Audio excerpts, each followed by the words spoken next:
Hello and welcome back to another episode of Gaming at the Round Table with Owl Knights Media. I'm Maverick. This is JoJo and Crystal. And today we're going to talk about UGC, user generated content, how it's been in the industry, what it's doing currently in the industry, and is it good for the industry, especially in concerns to users versus or consumer versus developer.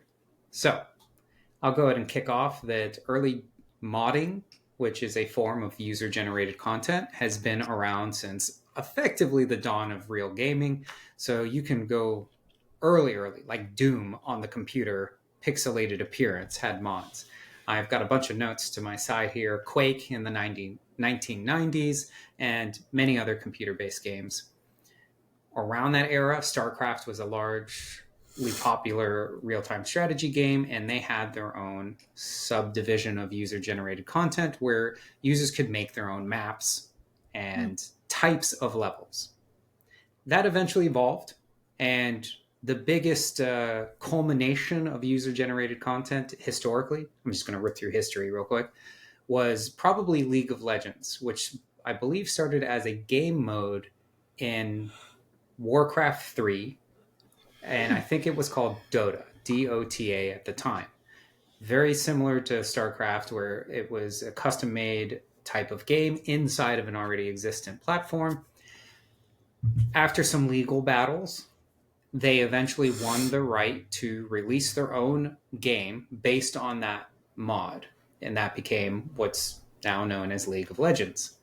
Since then, many companies that allow user generated content now have a lot of legalese that basically says if you make stuff in our game, thanks, bro, but you're not allowed to profit off of it by and far. Now, there is one big exception I want to circle back to later, Roblox, where you can actually make money using Roblox, which is fascinating. I didn't realize that until I started doing research. Mm-hmm. But let me pause there for a moment because that's enough history to get us basically up to snuff. And, I should mention that modern games, very popular even with kids and not kids. So you've got Fortnite, you've got the upcoming Grand Theft Auto games. Uh, Naturally, I mentioned Roblox, Sims. There are many others where user generated content is actually an integral part of the game nowadays. Okay. I'm gonna go console route, and I can say that at the kind of the dawn of Xbox with Halo Combat Evolved, they developed their own mode called Forge Mode, which started the different modes and things that are in current games, as far as like zombies, things like that. They Mm, started as offshoots and game modes made up in these games, yeah. where the users kind of made up their own rules and then kind of played the game that way. And then there was another big one that has pretty customizable, and I think it's Far Cry from what I was looking into. Mm, But I'm the Xbox generation, so I'm kind of sticking with Halo and how that kind of changed the landscape of how they could change or add in modes. But instead of it being like just user generated in the sense of like StarCraft, where they made up like complete maps and things like that, the fact that they gave the users that flexibility hadn't been seen. Again, consoles were still new, mm, and then it turned into a massive thing where people were just as worried about Forge mode being added in as they were for multiplayer and campaign. yeah. So that just shows you how much weight those modes actually have in, and how important that technical UGC is for gaming as a whole. There are some games that came out I think, all the way back in at least the PS3 era, if not earlier, whose whole shtick is user generated content. I'll cite two examples Nintendo at large, Mario Maker, that kind of thing. Now, I think something that kicked it off, really kicked it off in the industry as here's a game where you just make your own levels, and that's most of the game, was Little Big Planet. And Little Big Planet is adorable. You have these little sack boys that are like knitted main characters, and you can customize them with stickers and all that stuff. And they had an awesome physics engine when it came out. It was just like, it was so cute, so fun, cooperative, and it it really changed the landscape, I think, in terms of how popular and console friendly, to your point, that user generated, I'm going to say games were, right? Like that is a game for user generation. And I think that set the paradigm moving forward for a lot of companies. Yeah, something I thought that was cool, speaking of like console modding and stuff like that, right? Was that there's some games now that are bringing a lot of the modding specifically to consoles. I know we talk about this game a lot. It's a phenomenal game. I cannot help but bring it up. Baldur's Gate. Um, Three as a specifically. oh yeah, Baldur's Gate 3. I'm sorry, Baldur's Gate 3. Long after it came out, brought modding to the console because Yeah. modding is such a big thing in the computer realm. I mean, I'm looking at the one of the biggest modding sites. Just Baldur's Gate 3 has 267.4 million downloads of mods. Is this Nexus? This is Nexus. This is Nexus got mods. it. One first try. So, you know, there's a few on here that I didn't even know you could mod, like Monster Hunter World. I didn't know you could mod that's kind of how computers were assumed that there were going to be mods, because it's on computer and it's so easy to get into the binary and all the other files. that. So Sorry. console was like a little bit of a different beast. And I'll double down on what Crystal said. When I personally found out that they were bringing mods to Baldur's Gate 3 for PlayStation, I was ecstatic, because so many times we would be playing with our friends and they would have the computer version and they'd say, "Oh, I've got these mods." And I was like, "Oh, okay." We can't do anything about that. I can't have infinite money without like doing a lot of YouTube tutorial research to try to figure out some random glitch. And so the modding community brings a lot to the table. So much so that a lot of games, I think you mentioned, that they're to the point where they want their community to mod their game now. Mm-hmm. Another favorite of yours, Crystal, I think is, what is it, Stardew Valley? Yes. The modding in Stardew Valley is phenomenal. Again, the creator of Stardew Valley, when he did, I think it was 1.6, his big recent update, he made it to where modders had an easier time modding his game. And not just that, these modders are not like, oh, let me add in a sprite of a flower. Ooh, no. Stardew Valley Expanded is one of the biggest mods that is downloaded for that game. It's a whole separate game within the game, right? Like it's a whole additional thing. So the fact that a lot of these creators for the games are allowing other people to add to their game, I mean, why wouldn't you want that? Other people are making content for your game so people can want to play it for free. Like, you love a game so much, you want to mod. I need to learn to mod. I think it would be cool.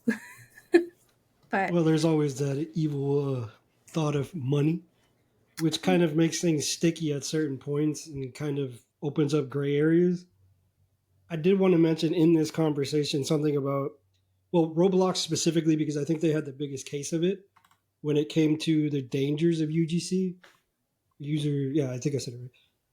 Whereas because it's so open source and people could kind of do what they want, there's always that corner, especially when you have kids involved, where things can kind of get a little twisted, is the best way I can put this.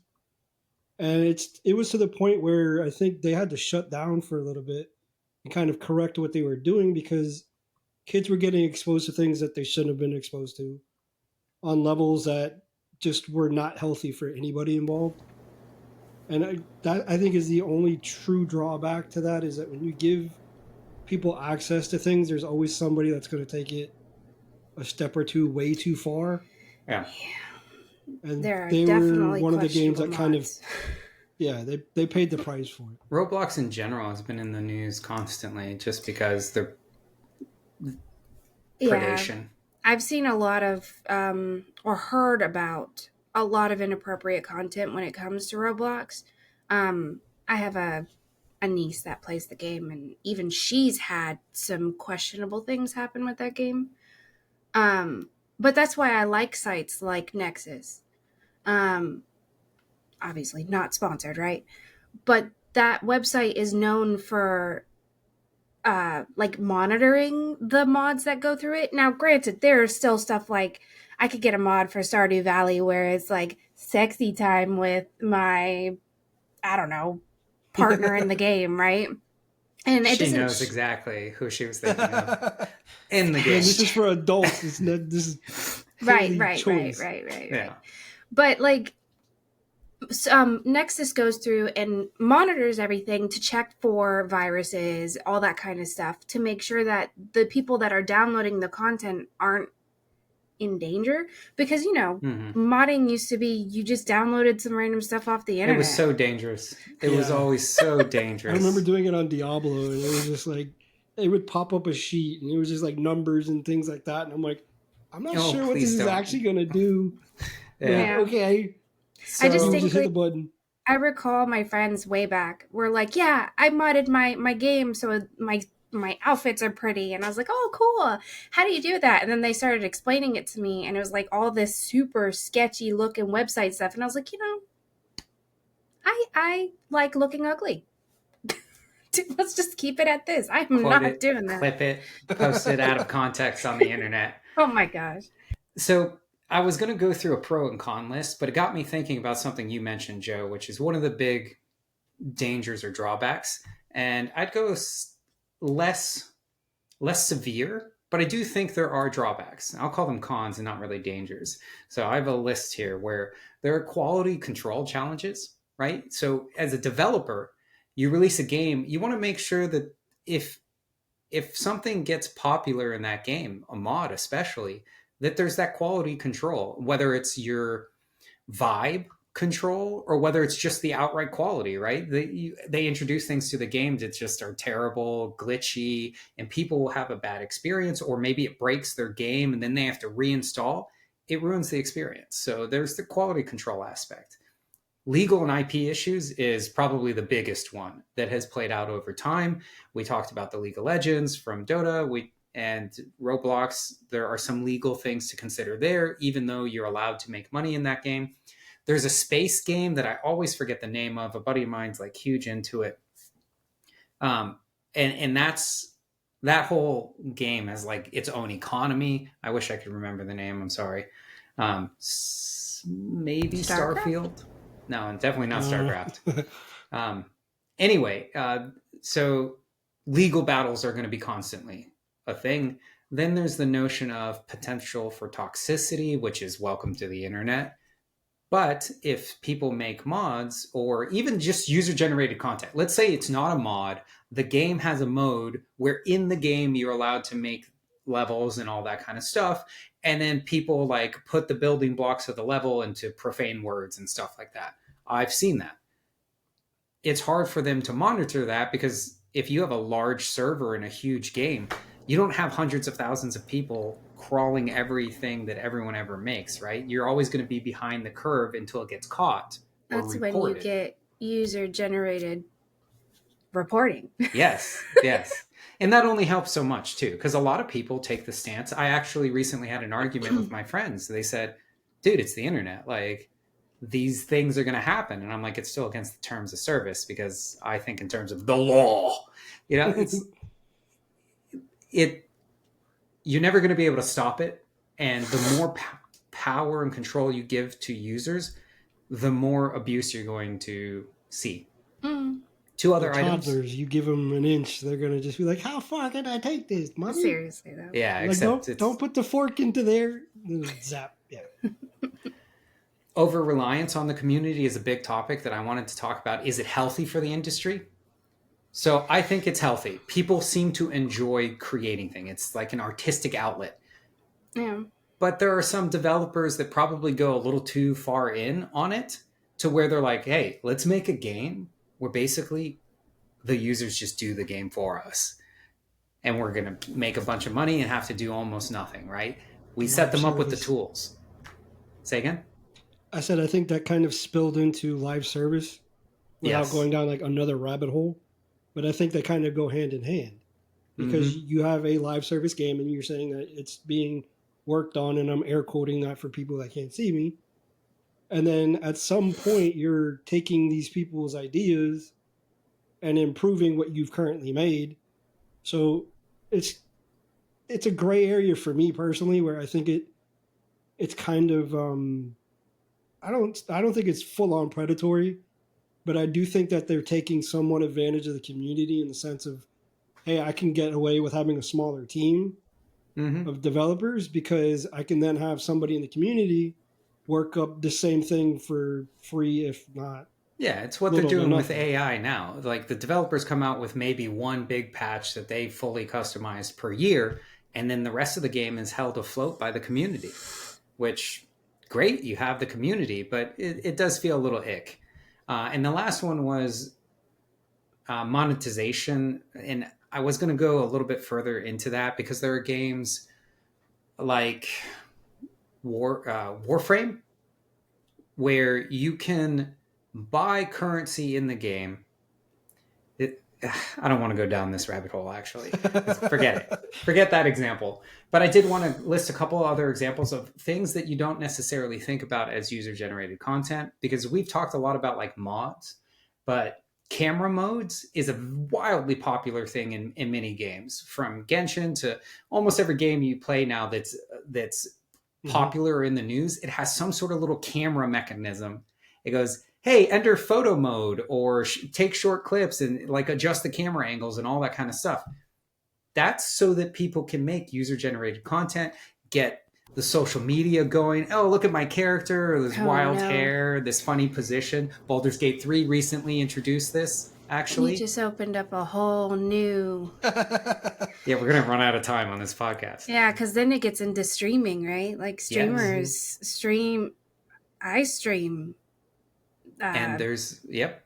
So you used to watch, specifically Crystal used to watch, and she probably still does. There's a famous Minecraft YouTuber streamer guy. DMTDM. There we go. And he effectively created a pseudo user generated content thing where they do challenges, self-imposed practically, of playing through a game like Minecraft, which is already basically user generated in nature, because everything you do in Minecraft is, I'm going to build my own thing, right? I don't know if he created it, but someone did. He certainly yeah. contributed majorly to the popularity. Oh, for sure, right? for sure. And too many. That's a thing. So other examples are whenever you have like a game, Genshin's popular. Most gacha games do this, but many other games have like a housing. Final Fantasy, MMO has a housing section.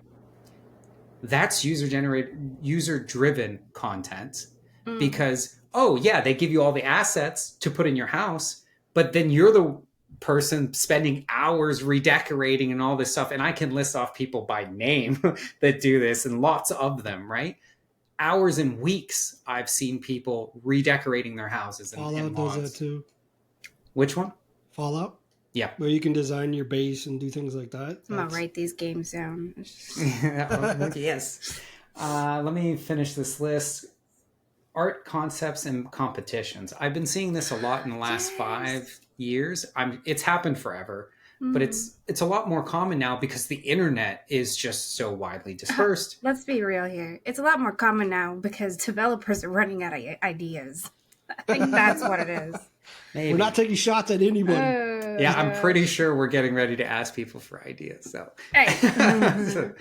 No, but that's another big one, right? If we know that games routinely hold contests where they're like, hey, submit your art, and if the community votes on it, we'll put it into our game.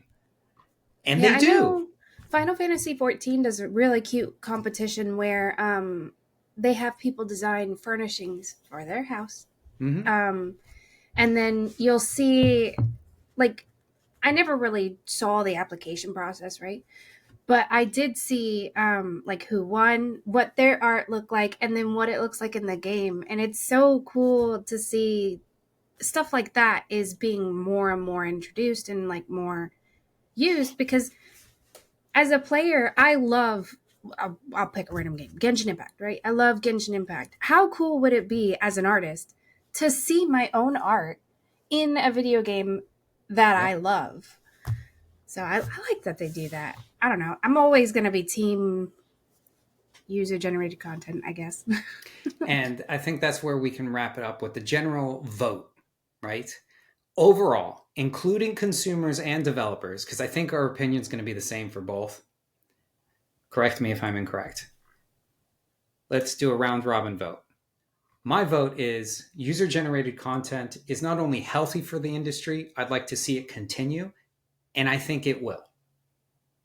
I agree with it. And I just, again, with what I said earlier, I think it needs to be, there has to be a stronger guideline as far as what content is accessible to who. Other than that, I do think it's very healthy.